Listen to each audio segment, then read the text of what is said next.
Welcome guys. आप जान चुके हैं कि Pritam Kumar AI channel short video green screen video है।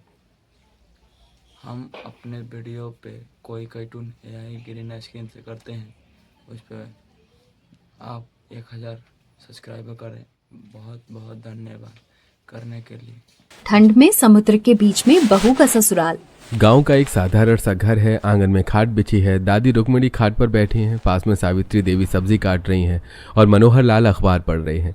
काव्या बार बार बाहर देख रही है। काव्या को देखकर ऐसा लग रहा है जैसे वो कुछ सोच रही है और किसी चीज का इंतजार कर रही है। आखिर ऐसा क्या है? तभी दादी रुक्मिणी कहती है, अरे ओ काव्या, तेरी गर्दन में स्प्रिंग लगा है क्या? कब से मुंडी घुमाए जा रही है? कब से मैं तुझे देख रही हूँ, बार बार इधर उधर देखी जा रही है। क्या आफत आने वाली है क्या? दादी, भाई लोग आ रहे होंगे मछलियाँ पकड़कर, बस उन्हीं का इंतजार कर रही हूँ और कुछ नहीं। आप क्यों आग बबूला हो रही हैं? अरे माँ सब्र रखो। 5 शेर गए हैं शिकार पे, खाली हाथ थोड़े आएंगे। देखना मेरा नाम रोशन करके ही आएंगे। आखिर बेटे किसके हैं? तभी 5 बेटे विवान, आर्यन, कबीर, ध्रुव, ईशान मछली के बड़े बड़े टोकरे लेकर आते हैं। दादी आज तो लॉटरी लग गई। इतनी मछलियां फंसी हैं जाल में कि नाव भी झुक गई थी। आज बाजार में नोट बरसेंगे। तुम्हारे पोते किसी से कम है क्या? कोई कारोबारी भी इतना नहीं कमाता होगा जितनी हम मछलियां पकड़ कर लाए हैं। अब देखना क्या होगा। हाँ, नोट बरसेंगे, पर बेटा नोट खाओगे क्या? अरे अब मछली पकड़ने वाले तो बहुत हो गए, कोई मछली पकाने वाली भी लाओ।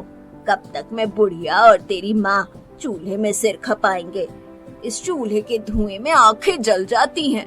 अब इन बूढ़ी हड्डियों में इतनी जान नहीं है कि चूल्हा चौका भी करें।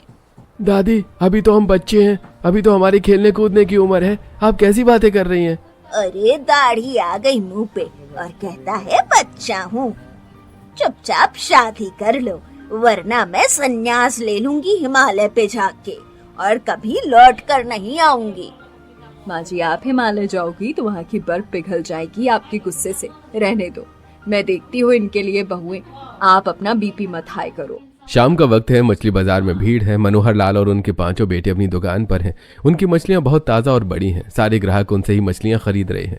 दूसरी तरफ जगत सेठ अपनी दुकान पर मक्खियां मार रहा है। उसकी मछलियां बासी लग रही हैं, जिस वजह से उसे बहुत गुस्सा भी आ रहा है, क्योंकि एक सेठ कभी दूसरे कारोबारी को सफल और कामयाब होते हुए नहीं देख सकता। देख रहा है, इन 5 पांडवों ने बाजार पर कब्जा कर लिया है। अरे मेरी दुकान पर कोई नहीं है और वहाँ मेला लगा हुआ है। देख, ये सब देख देख कर मेरा खून खौल रहा है। अरे सेठ जी, उनकी मछली ताज़ा है और दाम भी कम है, इसीलिए ग्राहक टूट के पड़ रहे हैं। अरे चुप बे, तू मेरा आदमी है या उनका?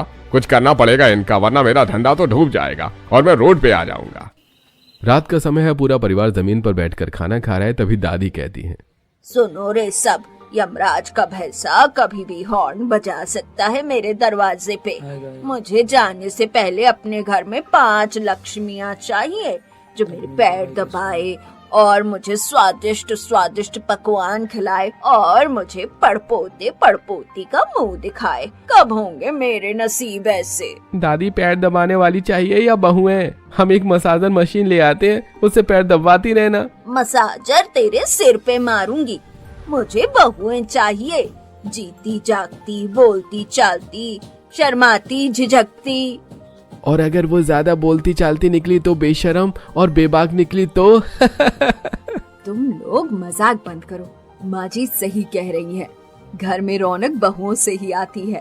और फिक्र मत करो, मैं ऐसी बहुएं लाऊंगी जो संस्कारी भी हों और समझदार भी। हाँ, पर देखना सावित्री, घर छोटा है। ऐसी लड़कियां लाना जो मिलजुल कर रह सके। आजकल की लड़कियां तो अकेले रहने के लिए अलग घर मांगती हैं। कहीं आते ही बंटवारा न करवा दे, मेरे श्रवण कुमार जैसे पोतों का दिमाग न घुमा दे। आप चिंता न करें, मेरी पसंद कभी गलत नहीं होती।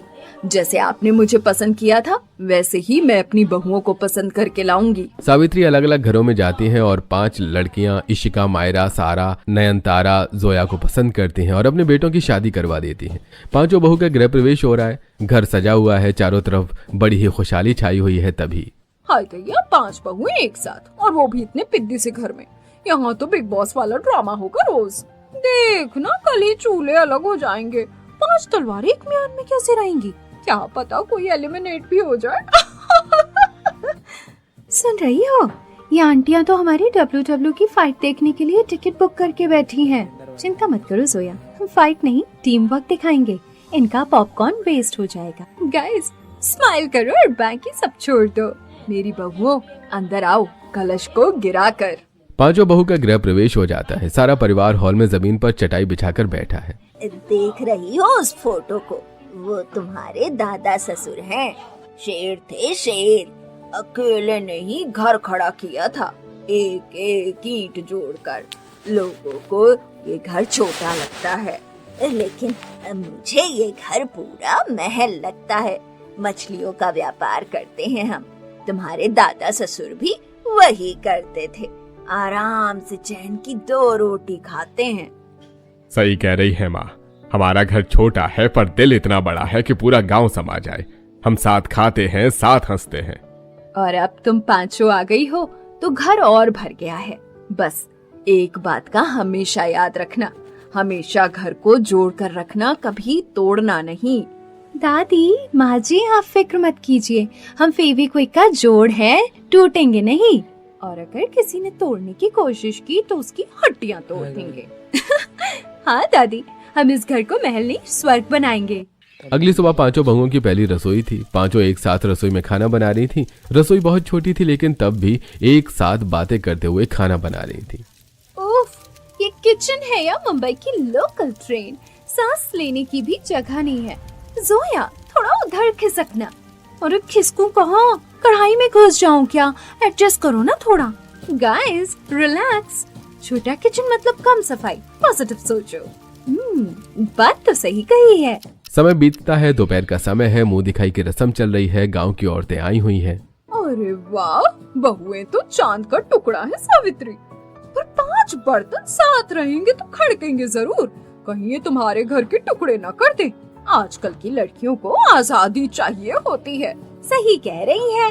5 चूल्हे जलेंगे तो घर में आग ही लगेगी। नहीं काकी, मेरी बहुएं ऐसी नहीं है। काकी, लड्डू खाइए, मुंह मीठा रहेगा तो बातें भी मीठी निकलेंगी। काकी, आग तो हम सिर्फ चूल्हे में जलाते हैं, घर में नहीं। आप अपनी माचिस संभाल कर रखिएगा, कहीं आपके घर में ही आग न लग जाए।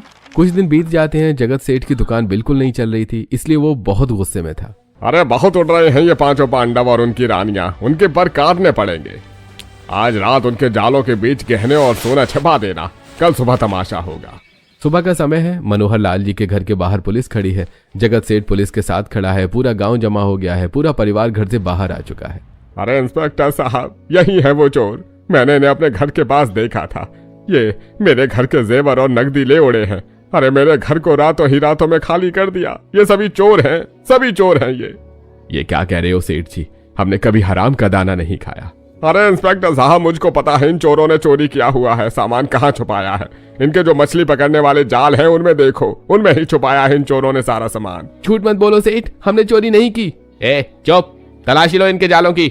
2 हवलदार मछलियों के जालों की तलाशी लेते हैं। अचानक एक पोटली जालों में निकलती है। उसमें से गहने और सोना था।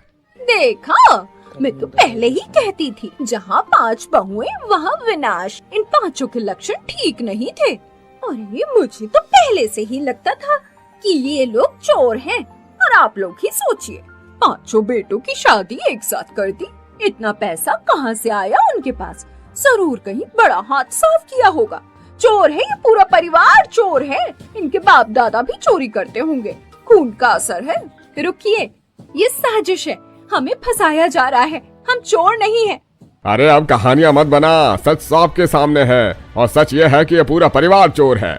मनोहर, अब पानी सिर से ऊपर जा चुका है। यह गांव चोरों को पनाह नहीं देगा। आज शाम तक गांव खाली कर दो वरना हम जला देंगे इस घर को। सरपंच जी, हमारी बात तो सुनिए। अरे अब निकल जाओ यहाँ से, दफा हो जाओ। आज तुमने हमारे घर पर पत्थर फेंके हैं, याद रखना ये पत्थर एक दिन तुम्हें ही लगेंगे। शाम ढल रही है। 5 बहुएं इशिका, मायरा, सारा, नयनतारा और जोया तेजी से सामान पैक कर रही हैं। बस बहुत हो गया। जिस गांव ने हमारी इज्जत की धज्जियां उड़ाई, वहाँ अब एक पल भी सांस लेना हराम है। एग्जैक्टली, ये लोग इंसान नहीं, ज़ॉम्बी हैं। दिमाग है नहीं, बस काटने दौड़ते हैं। अब चलो यहाँ से। पर बेटा, जाएंगे कहाँ? पूरी दुनिया ही ऐसी है, गरीबों का मजाक उड़ाने वाली। माँ जी, जहाँ हमें इज्जत मिलेगी वही हमारा घर होगा। अब हम वहाँ रहेंगे जहाँ हमें कोई परेशान नहीं करेगा।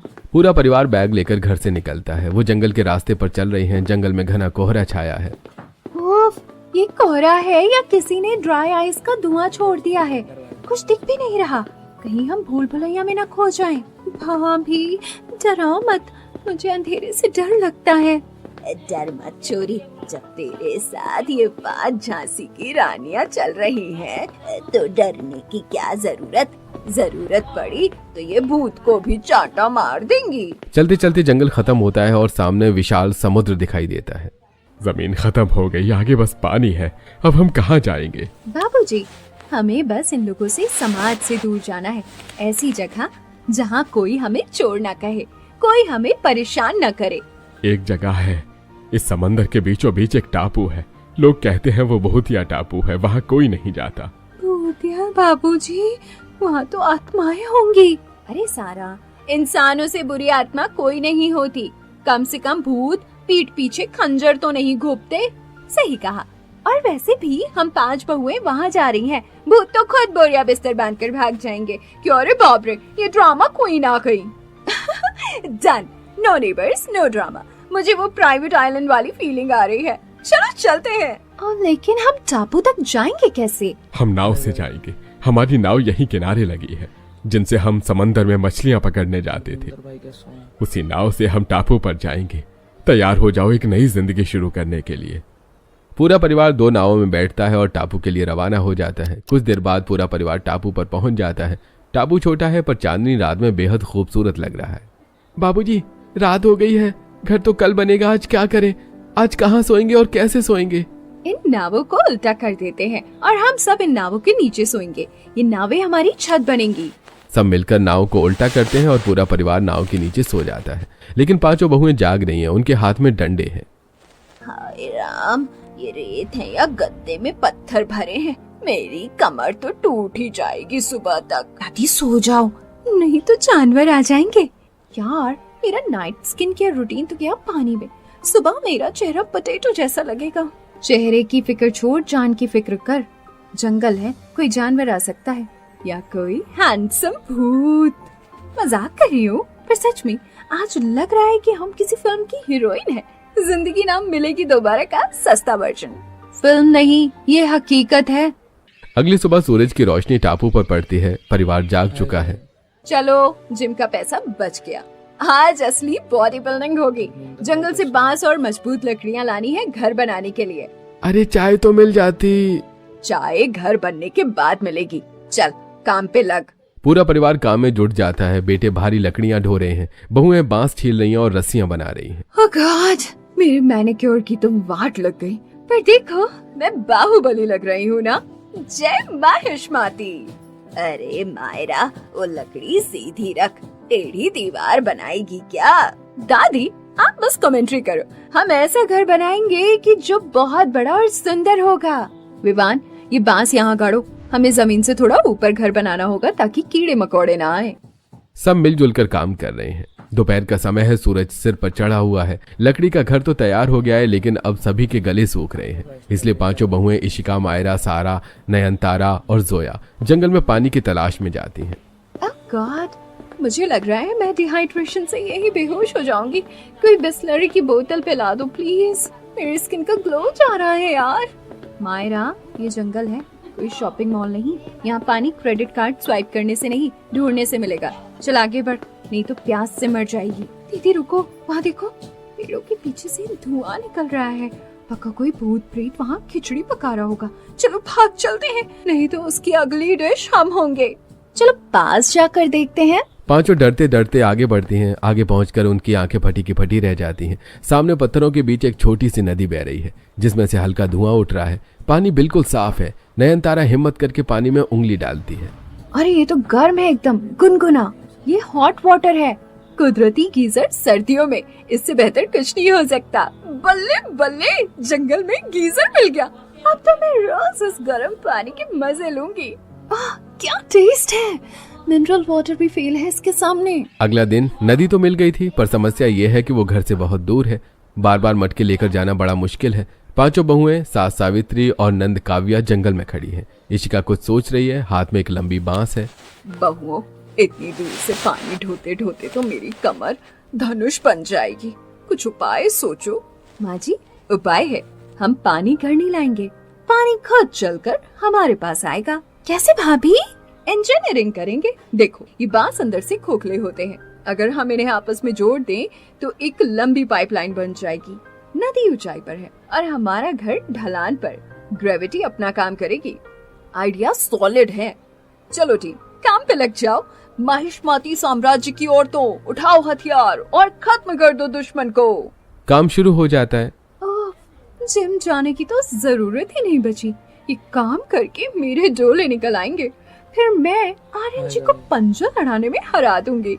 हाँ, फिर तुम मिस इंडिया नहीं, मिस बाहुबली बन जाना।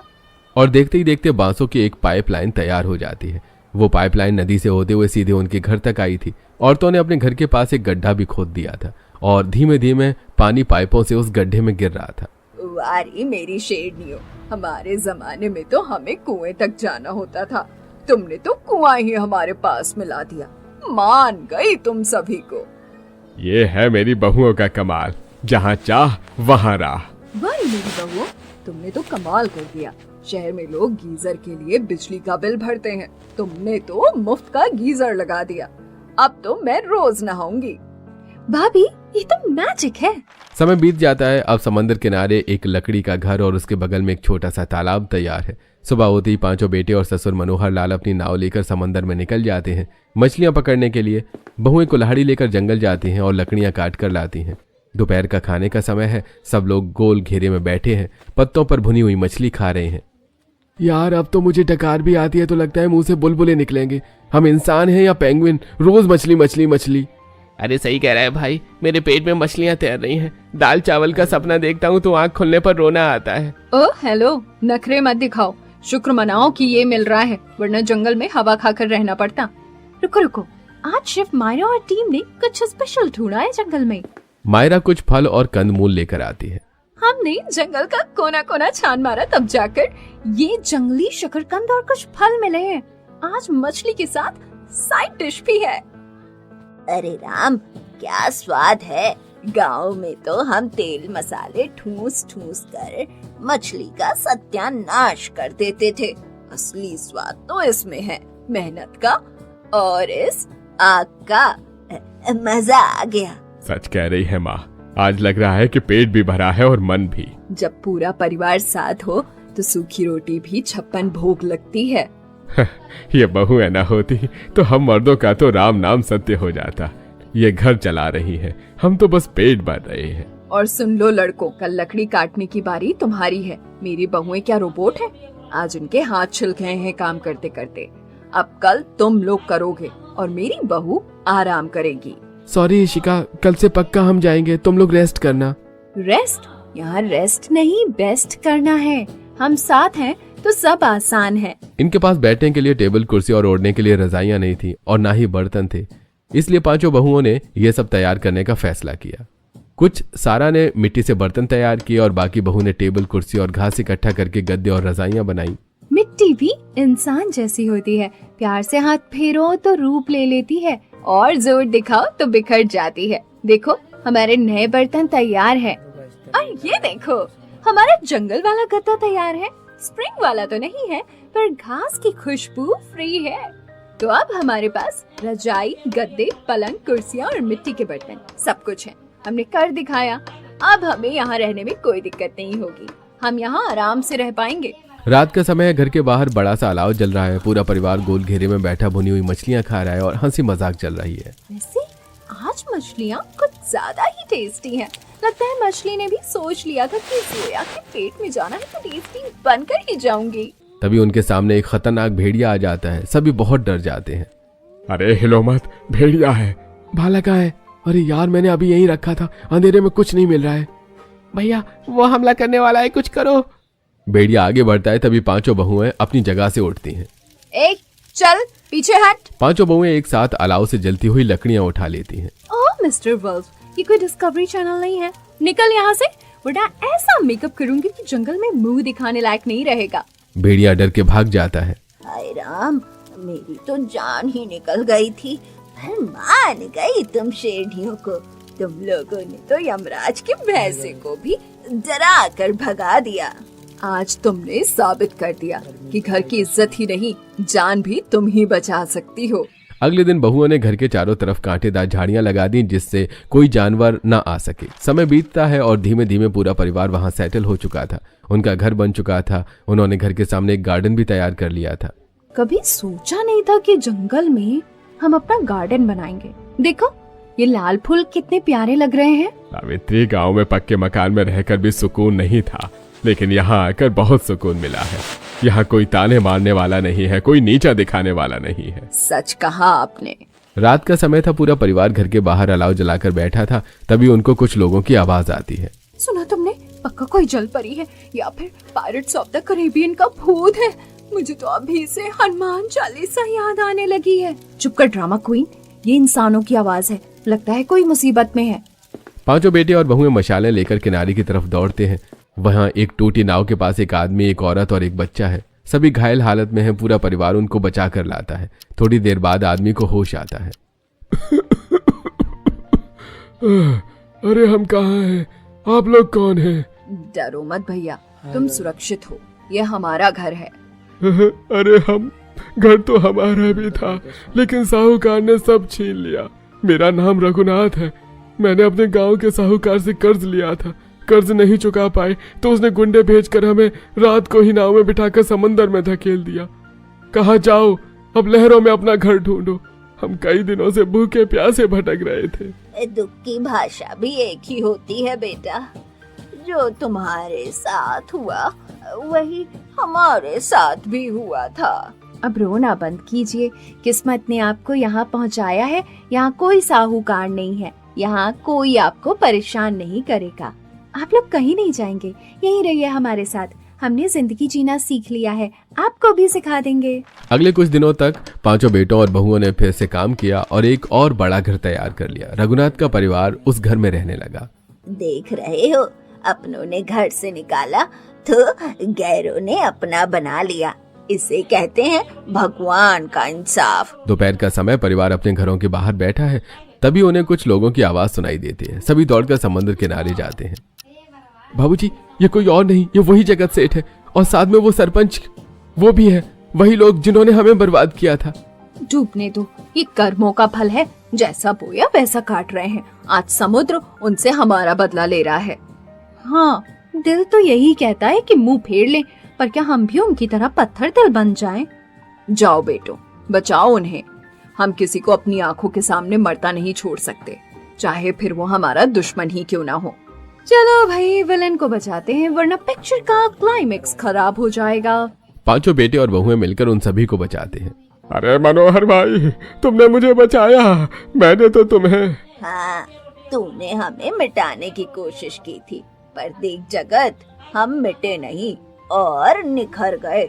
और आज तेरी जान भी हमने ही बख्शी है। इसे कहते हैं क्लासी रिवेंज सेठ जी। हमने आपको मारा नहीं, अपने एहसान के नीचे दबा दिया। अब जिंदगी भर ये बोझ ढोते रहना। मैंने तुम्हारे जाल में चोरी का माल रखवाया था। अरे पूरे गांव के सामने तुम्हें जलील किया, तुम्हें घर से निकलवा दिया। मैं उसके लिए बहुत शर्मिंदा हूँ। मुझे माफ कर दो बहुओं, मैं अंधा हो गया था जलन में। अरे तुम लोग इंसान नहीं, देवता हो, देवता। सेठ जी, हम देवता नहीं है, बस इंसान है और हमें इंसानों की कीमत पता है। आपने जो किया वो गलत था, बहुत गलत था। पर अगर हम भी आपको डूबने देते तो हम में और आप में क्या फर्क रह जाता? हमारी सास ने हमें घर जोड़ना सिखाया है, किसी की सांसें तोड़ना नहीं। अब रोना बंद करो जगत भाई, भगवान ने तुम्हें दूसरा मौका दिया है। इसे आंसुओं में मत बहाओ, हमने तुम्हें माफ किया।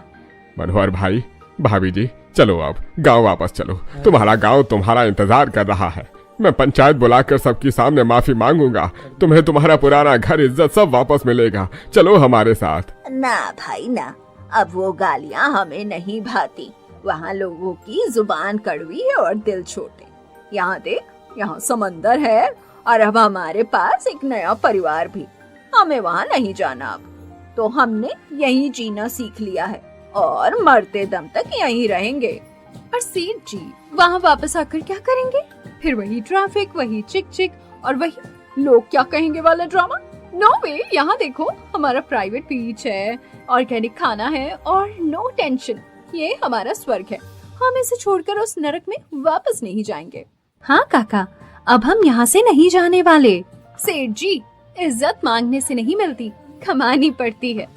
हमने यहाँ अपनी दुनिया बनाई है अपनी शर्तों पर। अब यही हमारा घर है, यही हमारा गांव है, आप लोग जाइए। बाय बाय सेठ जी। और हाँ, गांव जाकर बता देना कि 5 बेटों और उनकी रानियां अब अपनी नई सल्तनत में राज कर रहे हैं। देखो जगत सेठ, अब यही टापू हमारी दुनिया है। हम इसे छोड़कर अब गांव नहीं जा सकते। हेलो गाइस, न्यू हमने तुम सभी को माफ कर दिया है, क्योंकि गलती तो इंसान से ही होती है। और मुझे खुशी है कि तुम्हें अपनी गलती का एहसास है। अब आप लोग जाइए, आपका परिवार आपका इंतजार कर रहा होगा। हमारी नाव ले जाइए। जगत सेठ और गांव वाले समझ जाते हैं कि अब ये लोग वापस नहीं जाएंगे। वो दुखी होकर वहां से चले जाते हैं और पूरा परिवार खड़े होकर उन्हें जाता हुआ देख रहा है। हमने सही किया जो उन्हें लौटा दिया। जहाँ इज्जत का अकाल हो वहाँ सोने के महल भी जेल लगते हैं, और जहाँ अपनों का साथ हो वहाँ ये वीरान टापू भी स्वर्ग से कम नहीं लगता। आज मुझे लग रहा है कि हमने सच में जीना अब शुरू किया है। सच कह रहे हैं आप, ये टापू हमारे लिए स्वर्ग से कम नहीं है। और इसे स्वर्ग बनाया किसने? मेरी इन 5 लाडलियों ने। आज मेरा सीना गर्व से चौड़ा हो गया है। जब पास में ऐसी 5 लक्ष्मियां हो तो मुझे उस दुनिया की कोई जरूरत नहीं। यही मेरी दुनिया है।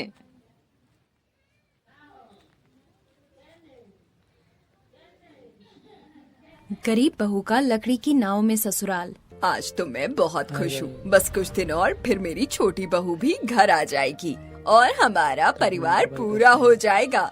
भाग्यवान और पूरे जीवन भर मेहनत करने के बाद अब ऐसा लगने लगा है कि हमारी मेहनत सफल हो रही है। बच्चे भी सारे लाइन से लग गए हैं, बस फिर बेटी की शादी रह जाएगी। हाँ बेटा, सारी प्लानिंग अभी से कर लो। पहले शादी की तैयारियां करो, परसों शादी है। सभी शादी की तैयारी में लग जाते हैं। देखो माँ, मैं बारात में ये लहंगा पहनूंगी, अच्छा लगेगा ना? हाँ, बहुत अच्छा लगेगा। चल, अब बहू का लहंगा पैक करवाने में मेरी मदद कर, बहुत हैवी है। और बड़ी बहू तुम मीठा वगैरह का सब इंतजाम कर ले। जी माँ जी, सारा इंतजाम पहले ही हो गया है। यहाँ घर में शादी की तैयारियां जोरों से चल रही थी। वहीं दूसरी तरफ नदी किनारे नाव में बैठकर मछली पकड़ता हुआ सूरज फोन पर बात कर रहा था। रो क्यों रही हो मालती? रो मत, मैं हूँ ना, तुम चिंता क्यों करती हो? सब ठीक हो जाएगा।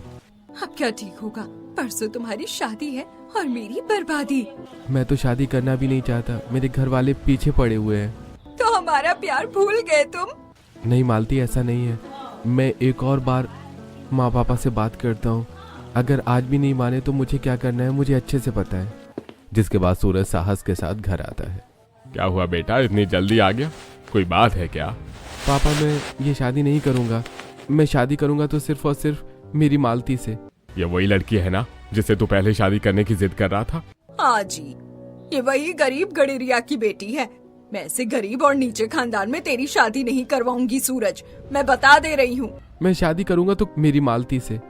सूरज, माँ पापा की बात मान ले। जैसे आपने माँ पापा के लिए अपने प्यार को बलिदान दे दिया भैया, वैसे ही मैं ऐसा नहीं करूँगा। फिर सूरज गुस्से में वहाँ से चला जाता है। जाने दो, जवान खून है, जब दिमाग ठंडा होगा फिर वापस आ जाएगा। जिसके बाद सभी अपने काम में लग जाते हैं। वहीं अब अगली सुबह शादी की रस्में और तैयारियां जोरों से होने लगती हैं। माँ जी, आज हल्दी है, कल शादी। देवर जी सुबह से गायब हैं, समझ ही नहीं आ रहा कहाँ गए। सूरज सुबह से घर में नहीं था। सभी सूरज को ढूंढने लग जाते हैं, लेकिन सूरज पूरे घर में कहीं नहीं मिलता, जिससे घर वाले परेशान हो जाते हैं। अरे अरे सुगंधा बहन, अक्सर शादी से या शादी के मंडप से लड़की भागती है। आज की हल्दी में कहीं दूल्हा ही तो नहीं भाग गया? वैसे सुना है कि दूल्हे से जबरन शादी करवाई जा रही है और वो प्यार किसी और से करता है।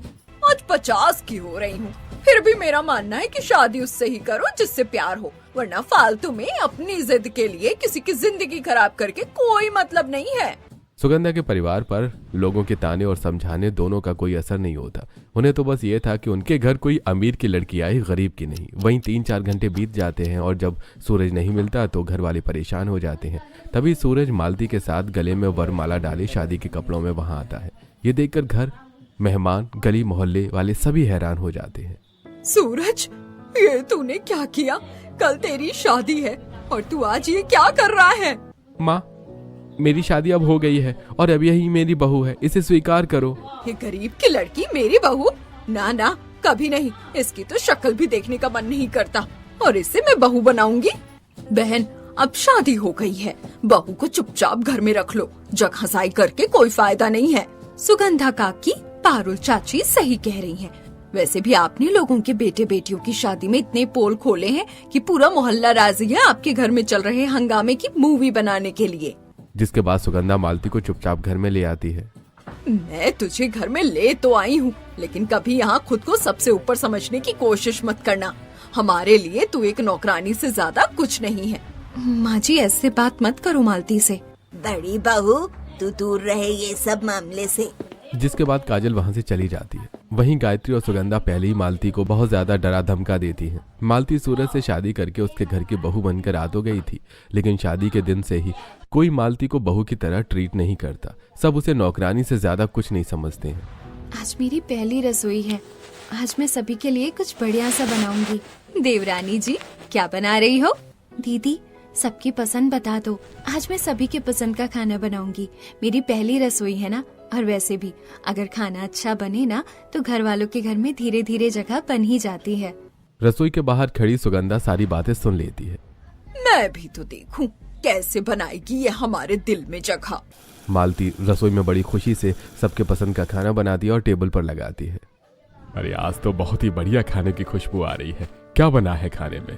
मुझे मछली फ्राई पसंद है पापा, मुझे तो मछली फ्राई की खुशबू आ रही है। मुझे तो बिरयानी की खुशबू आ रही है। मुझे तो दाल मखनी की खुशबू आ रही है। आज ये सब कुछ बना है। छोटी देवरानी जी की पहली रसोई है ना, आज तो उन्होंने सबके पसंद का खाना बनाया है। सारे खाने से ढक्कन उठता है और खाना बहुत लजीज था। लेकिन जैसे ही सबको पता चलता है कि मालती ने खाना बनाया है तो सबका मुंह बन जाता है। और जैसे ही मालती सभी को खाना परोसती है, सुगंधा थाली उठाकर फेंक देती है और सारा खाना जमीन पर बिखर जाता है। छी, ये कोई खाना है? ये तो जानवरों के खाने लायक भी नहीं है। सिर्फ राशन बर्बाद करना आता है इस लड़की को। बहू, सारा खाना कूड़े में फेंक दे और तू खाना बना कर ला। जिसके बाद सारा खाना कूड़े में फेंका जाता है और काजल फिर सभी के लिए फिर से दाल चावल सब्जी रोटी बनाती है और सब खाना खाते हैं। मालती जब से ससुराल आई थी, ससुराल वालों ने उसे परेशान करके रखा था। कभी मालती पोछा लगा रही होती है तो सास उसके पोछे की बाल्टी गिराकर फर्श पर पानी गिरा देती, तो कभी रसोई में दोनों साइड धार वाला चाकू रख देती जिससे मालती का हाथ कट जाता है। मालती, तुम कुछ बोलती क्यों नहीं हो? अजय, बड़े मुश्किल से तो मुझे घर वालों ने रखा है और इस घर में एक्सेप्ट किया है। अगर मैं कुछ बोल दूंगी तो सब खराब हो जाएगा। ठीक है, लेकिन अगर ऐसा ही रहा तो मैं ज्यादा दिन नहीं सहूंगा। खराब होता है तो हो। ऐसे कुछ दिन बीत जाते हैं। अब घर में मालती के प्रति अत्याचार बढ़ जाता है। सुगंधा और गायत्री मालती पर हाथ उठाने लगती हैं, उसके बनाए खाने को बर्बाद करती, जिससे घर से खाना बनवाती, कपड़ों में स्याही डाल देती, जिससे घंटों तक मालती को कपड़े धोने पड़े। और एक दिन तो हद हो जाती है। तारा और बहू, जल्दी जल्दी ये कपड़े की रस्सी की जगह तार बदलो। वो गरीब चुड़ैल कपड़े फैलाने आती ही होगी। हो गया माँ जी, चलो अब बटन चालू कर देते हैं। जैसे ही वो कपड़े फैलाएगी उसे करंट लगेगा। घर वालों की ये हरकत सूरज देख लेता है और सूरज घर में कलेश कर देता है। अगर मेरी मालती कुछ दिन और रही ना तो आप लोग उसकी जान ले लोगे। और वो कुछ नहीं कहती, इसका हो आप लोग फायदा उठाते हो। पापा, मेरा हिस्सा दो, मुझे अलग होना है। कैसा हिस्सा? इतना बड़ा मछली का व्यापार है, क्या मेरा हिस्सा ही नहीं है? तुमने मेरी नाक कटवाने के सिवा किया ही क्या है? हिस्सा चाहिए ना? जाओ, नदी किनारे वाली तुम्हारी जो पुरानी फेवरेट नाव है वो तुम्हारी। अब जाओ, निकल जाओ इस घर से।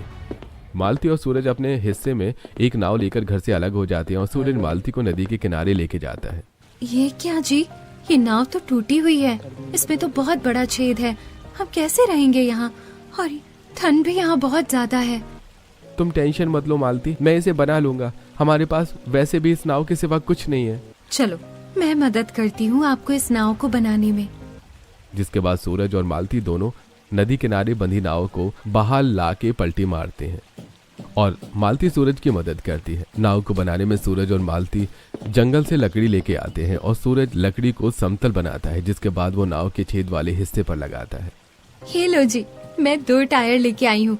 ये टायर से हमारी नाव चाहते हुए भी नहीं डूबेगी। ये चारों टायर को आप नाव के आसपास लगा दो।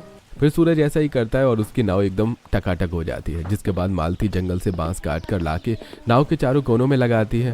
और चारों बांस पर कपड़ा बांधती है, जिससे अब मालती की नाव थोड़ी सी सिक्योर हो गई थी और कपड़े की आड़ के कारण ठंडी हवाओं और धूप से अब मालती और सूरज को थोड़ा आराम था।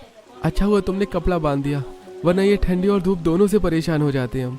इस ठंड में नाव में नदी में मेरा ससुराल तो सज गया साजन, लेकिन खाने पीने का इंतजाम कहाँ से होगा? इस नदी में बहुत सारी मछलियाँ हैं, हम मछली पकड़कर अपना गुजारा कर सकते हैं मालती। ये अच्छा आइडिया है पतिदेव। इसके बाद सूरज कांटा लगाकर नदी में छोड़ देता है। बहुत कोशिशों के बाद सूरज को 2 मछली मिलती है और फिर सूरज वो मछली ले जाके बाजार में बेच देता है। ये 2 छोटी मछली के सिर्फ 25 रुपए मिले, इतने में क्या होगा? घर का राशन भी तो नहीं आएगा, पाव किलो तेल भर का पैसा नहीं है ये तो। तभी सूरज देखता है कि बाजार में 10 वाला वड़ा पाव बिक रहा है। सूरज 10 के 2 वड़ा पाव खरीद लेता है और 5 रुपए जेब में डाल लेता है और उस रात दोनों पति पत्नी वड़ा पाव खा के सो जाते हैं। वहीं अगले दिन फिर से सूरज सारा दिन नदी में मछली पकड़ता है। आज उसे ठीक ठाक मछली मिली थी। आज मैं बाजार से आते समय राशन लेके आऊंगा, फिर रात में हम साथ में खाना खाएंगे। ठीक है जी। सूरज बाल्टियों में मछली भरकर उसे बाजार में बेचने के लिए चला जाता है। वहीं नदी में नाव वाले ससुराल में बैठी मालती बहुत ही ज्यादा चिंतित हो जाती है। समझ नहीं आ रहा क्या करूं। शाम में वो राशन लेके आएंगे और हमारे इस नाव वाले घर में तो न रसोई है, न चूल्हा, न बर्तन। अब इस छोटी सी नाव में ही सब एडजस्ट करना होगा, क्योंकि क्या पता मुझे अपना पूरा जीवन यहीं गुजारना पड़े। जिसके बाद मालती को एक आइडिया आता है और वो नदी किनारे से थोड़ा बालू निकालती है और नदी के किनारे की गिरी दोमत मिट्टी में बालू मिलाकर बढ़िया सा चूल्हा तैयार करती है। वहीं नदी के बालू में मिलने वाली चिकनी मिट्टी से मालती बर्तन बनाती है। ये चिकनी मिट्टी के बर्तन बहुत मजबूत होते हैं। अच्छा चलेगा ये बर्तन। अब मुझे अपने नाव में ही एक रसोई बनानी पड़ेगी। जिसके बाद मालती नाव के एक पटरे पर कुछ पत्थर रखकर उसे मिट्टी से लीपकर समतल करती है और उस पर चूल्हा रखती है। जिसके बाद वो नाव के पटरे के नीचे अपने रसोई के सारे बर्तन रखती है। वहीं दूसरे कोने में सोने की जगह बनाती है। चलो, मेरी छोटी सी टेम्परेरी रसोई तो तैयार हो गई। कम से कम जब तक हमारे पास घर नहीं है तब तक तो हम यहाँ रह सकते हैं बिना किसी परेशानी के। वहीं बाजार में आज सूरज को मछली बेचकर अच्छे पैसे मिले थे, जिससे वो घर के लिए राशन लाता है। जिसके बाद मालती पत्थर के ऊपर बने मिट्टी के चूल्हे पर खाना बनाती है और फिर खाने को मिट्टी की थाली कटोरी में सर्व करती है। अरे वाह मालती, ये तुम्हारी छोटी सी रसोई तो बहुत सुंदर है और ये बर्तन भी बहुत प्यारा बनाया है तुमने। दोनों पति पत्नी खुशी से खाना खाते हैं और सो जाते हैं।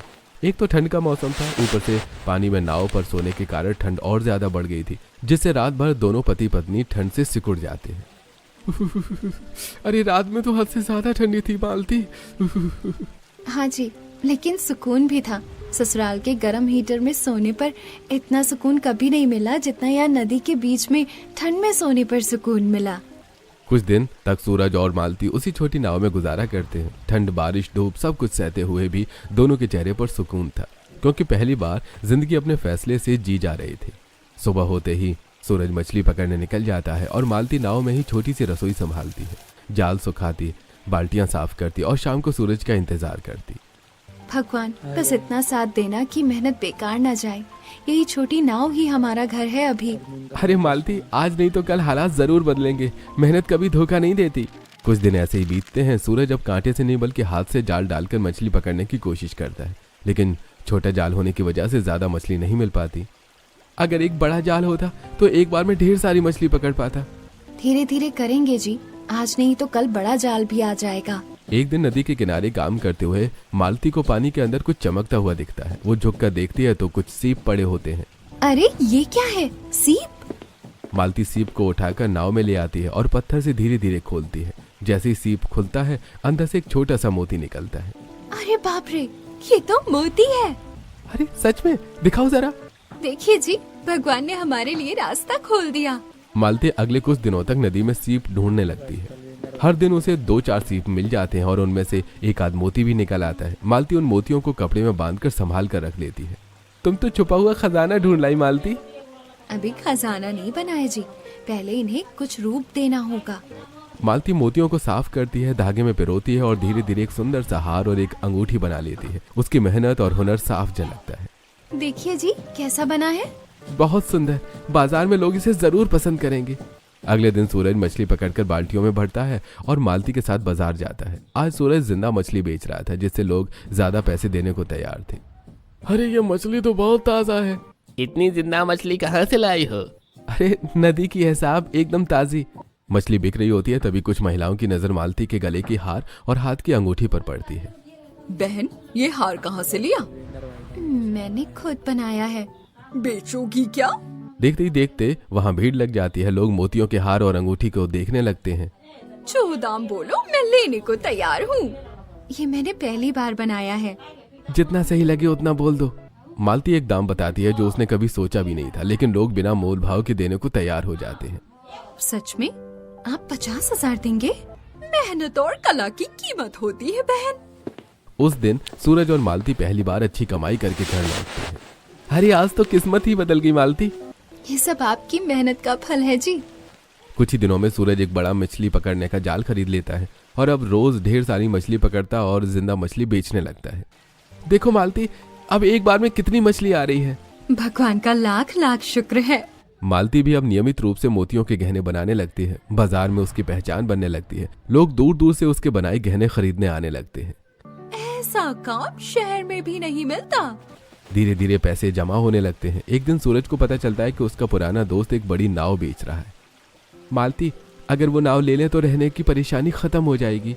अगर पैसे पूरे हो रहे हो तो ले लीजिए। सूरज पैसे गिनता है, दोनों हिसाब करते हैं और आखिरकार बड़ी नाव खरीद लेते हैं। अब दोनों उस बड़ी नाव में शिफ्ट हो जाते हैं और छोटी नाव को मछली पकड़ने के लिए इस्तेमाल करने लगते हैं। ये अब सिर्फ नाव नहीं, हमारा घर है। और ये सब तुम्हारी समझदारी से हुआ है मालती। नई नाव पहली वाली नाव से भी काफी ज्यादा बड़ी थी और काफी सुंदर थी, जहां मालती और सूरज आराम से रह सकते थे।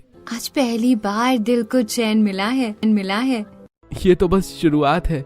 धीरे धीरे दोनों की मेहनत रंग लाने लगती है। बाजार में सूरज का नाम अच्छे मछली वाले के रूप में और मालती का नाम मोती की कारीगरी के रूप में फैलने लगता है। लोग इज्जत से बात करने लगते हैं। भैया, आपकी मछलियाँ बेस्ट होती हैं। वहीं दूसरी तरफ पुराने ससुराल में सुगंधा और गायत्री को ये खबरें मिलने लगती हैं। पड़ोसनें बातें करती हैं। आपकी बहू नदी में रहकर लाखों कमा रही है और आप लोग उसे नौकरानी कहते थे। वो गरीब गरीब ही रहेगी, कितना भी अमीर बनने का दिखावा कर ले, कोशिश कर ले, और हमारी दी हुई नाव की बदौलत ही तो सब हो रहा है, वरना कहाँ उनकी मजाल की कुछ बना पाए। वहीं नई बड़ी नाव में कदम रखते ही मालती की आंखों में चमक आ जाती है। ये नाव अब सिर्फ तैरने का साधन नहीं थी, बल्कि उनका घर बनने वाली थी। चारों तरफ लकड़ी की मजबूत पटरे लगे हुए थे, छत ऊंची थी और जगह भी पहले से कहीं ज्यादा थी। देखिए जी, अब इसमें हम ठीक से एक रसोई का कमरा बना सकते हैं। हाँ, अब तुम अपने मन से सब सजा पाओगी। मालती जंगल से मजबूत लकड़ियां लाती है। बांस, रस्सी और सूखी पत्तियों की मदद से नाव के एक हिस्से में प्रॉपर रसोई का कमरा तैयार करती है। मिट्टी से लिपा हुआ चूल्हा, लकड़ी की अलमारी, मिट्टी के बर्तन और ऊपर टंगे सूखे मसाले, सब कुछ एक सलीके से सजा देती है। अब ये सच में रसोई लग रही है और बहुत ही प्यारी बनकर तैयार हुई है। हमारी मेहनत रंग ला रही है मालती। रसोई के पास ही मालती लकड़ी से एक मजबूत बेड तैयार करती है। सूखी घास और पुराने कपड़ों से गद्दा बनाती है, ऊपर चादर बिछाती है। पहली बार दोनों को जमीन या पटरे पर नहीं बल्कि बेड पर सोने का सुख मिलने वाला था। अरे मालती, कभी सोचा भी नहीं था कि नाव में ऐसा घर बनेगा। मेहनत से सब बन जाता है जी। अब जिंदगी का एक नया दौर शुरू होता है। सुबह सुबह सूरज बड़ी नाव से जाल डालता, मछलियां पकड़ता और छोटी नाव में भरकर उन्हें जिंदा बाजार ले जाता। उसकी पहचान अब अच्छे मछली वाले के रूप में होने लगी थी। अरे सूरज भाई, आपकी मछली हमेशा ताजी होती है। वहीं दूसरी तरफ मालती नदियों में सीपियां ढूंढती। उसके हाथ अब इस काम में निपुण हो चुके थे। वो सीपियों से मोती निकालती, उन्हें साफ करती और फिर उनसे सुंदर हार, अंगूठी और कंगन बनाती। हर मोती अलग होता है, जैसे इंसान की किस्मत। बाजार में मालती के बनाई गहनों की मांग बढ़ने लगती है। अमीर महिलाएं, दुकानदार, यहाँ तक कि दूर के शहरों से आए लोग भी उसकी कला की तारीफ करते हैं। ऐसा काम तो हमने कभी नहीं देखा। अब घर में पैसों की तंगी नहीं थी। दोनों ने थोड़ा थोड़ा पैसा जमा करना शुरू कर दिया। नाव में जरूरत का हर सामान आ गया, अच्छे कपड़े, अनाज, तेल, मसाले। उधर ससुराल में हलचल मच रही थी। काजल के मायके से उसकी माँ चांदनी और पिता राकेश आ रहे थे। सूरज और मालती को हमने निकाल दिया है, ये जानकर काजल के मायके वालों के सामने कहीं मेरी नाक न कट जाए। सूरज और मालती को वापस बुला लेते हैं। जी माँ। सूरज और मालती को भी बुलावा भेजा जाता है। मन भारी होते हुए भी दोनों घर जाने का फैसला करते हैं। जी, जाना जरूरी है क्या? आखिरी बार चल लेते हैं। ससुराल पहुंचते ही सबकी नजरें मालती पर टिक जाती हैं। उसके गले में मोतियों का सुंदर हार, हाथ में अंगूठी और कंगन चमक रहे थे। अरे काजल, तुम्हारी देवरानी तो बहुत ही अमीर लग रही है। अरे भाई सच में, ये तो हमसे भी बड़े खानदान की लगती है। कौन से घराने से ताल्लुक रखती हो बेटा? काजल चुपचाप मुस्कुरा देती है, लेकिन सुगंधा को ये सहन नहीं होता। अरे ये सब तो हमने दिया है, हमारे दिए हुए गहने हैं। इसके माँ बाप तो गरीब हैं, कहाँ उनसे ये हो पाता। मालती चुप रहती है। सूरज का चेहरा सख्त हो जाता है। ये तो फटे हालों के यहाँ से आई है। ये सुनकर काजल की आंखों में आंसू आ जाते हैं। माँ जी बस भी कीजिए। चांदनी और राकेश असहज हो जाते हैं। सुगंधा बहन, बहू की इज्जत भी तो घर की इज्जत होती है। सुगंधा और ज्यादा ताने मारने लगती है। मालती और सूरज अब और नहीं सह पाते। माँ, आज के बाद हम यहाँ कभी नहीं आएंगे। हमने बहुत सह लिया। सूरज और मालती वहाँ से निकल जाते हैं। नाव पर लौटते समय मालती की आंखों से आंसू बह रहे थे। रो मत मालती, अब हमारा रास्ता अलग है। नाव पर लौटकर मालती फिर से अपने काम में लग जाती है। अब उसने ठान लिया था कि वो अपनी मेहनत से ऐसी पहचान बनाएगी कि कोई उसे नीचा न दिखा सके। अब पीछे मुड़कर नहीं देखूंगी। सूरज और मालती की जिंदगी अब सिर्फ मेहनत और हौसले के दम पर आगे बढ़ रही थी। दिन हो या रात, दोनों बिना थके अपने काम में लगे रहते। सूरज सुबह अंधेरे में ही नदी में उतर जाता, बड़ा जाल डालता, घंटों पानी में खड़ा रहकर मछलियां पकड़ता। कभी हाथ छिल जाते, कभी ठंड से शरीर कांप जाता, लेकिन वो रुकता नहीं था। जब तक सांस है तब तक मेहनत करूंगा मालती, और देखना एक दिन हमारे परिवार वालों को हम पर नाज होगा, लेकिन हम उनके साथ हो ये मुश्किल है। ऐसा नहीं कहते जी, देखना सब सही होगा। मालती भी सूरज की तरह एक पल चैन से नहीं बैठती। सुबह सूरज के जाने के बाद वो नाव को साफ करती, जाल सुखाती, फिर नदी में उतरकर सीपियां ढूंढती। धूप में उसकी आंखें थक जाती, हाथों में कट लग जाते, लेकिन वो हर सीपी को ऐसे संभालती जैसे उसमें उसकी किस्मत छुपी हो। हर सीपी में मोती नहीं होता, पर कोशिश किए बिना कुछ नहीं मिलता। शाम होते होते सूरज मछलियों से भरी बाल्टियां लेकर आता और मालती मोतियों से बने गहनों को कपड़े में लपेट कर रखती। दोनों साथ बैठकर हिसाब लगाते। आज मछली के अच्छे दाम मिले और मेरे गहनों के भी 2 ऑर्डर मिले हैं। धीरे धीरे दोनों की कमाई बढ़ने लगी। नाव का घर और सलीकेदार होता गया। लकड़ी की अलमारियां, साफ बिस्तर, रसोई में अच्छे बर्तन।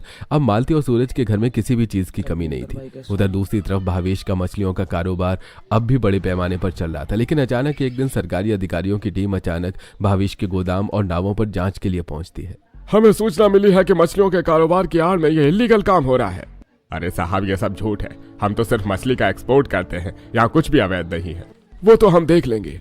जांच के दौरान मछलियों के अंदर से सोने, चांदी और गांजे की खेप मिल जाती है। पूरे इलाके में हड़कंप मच जाता है।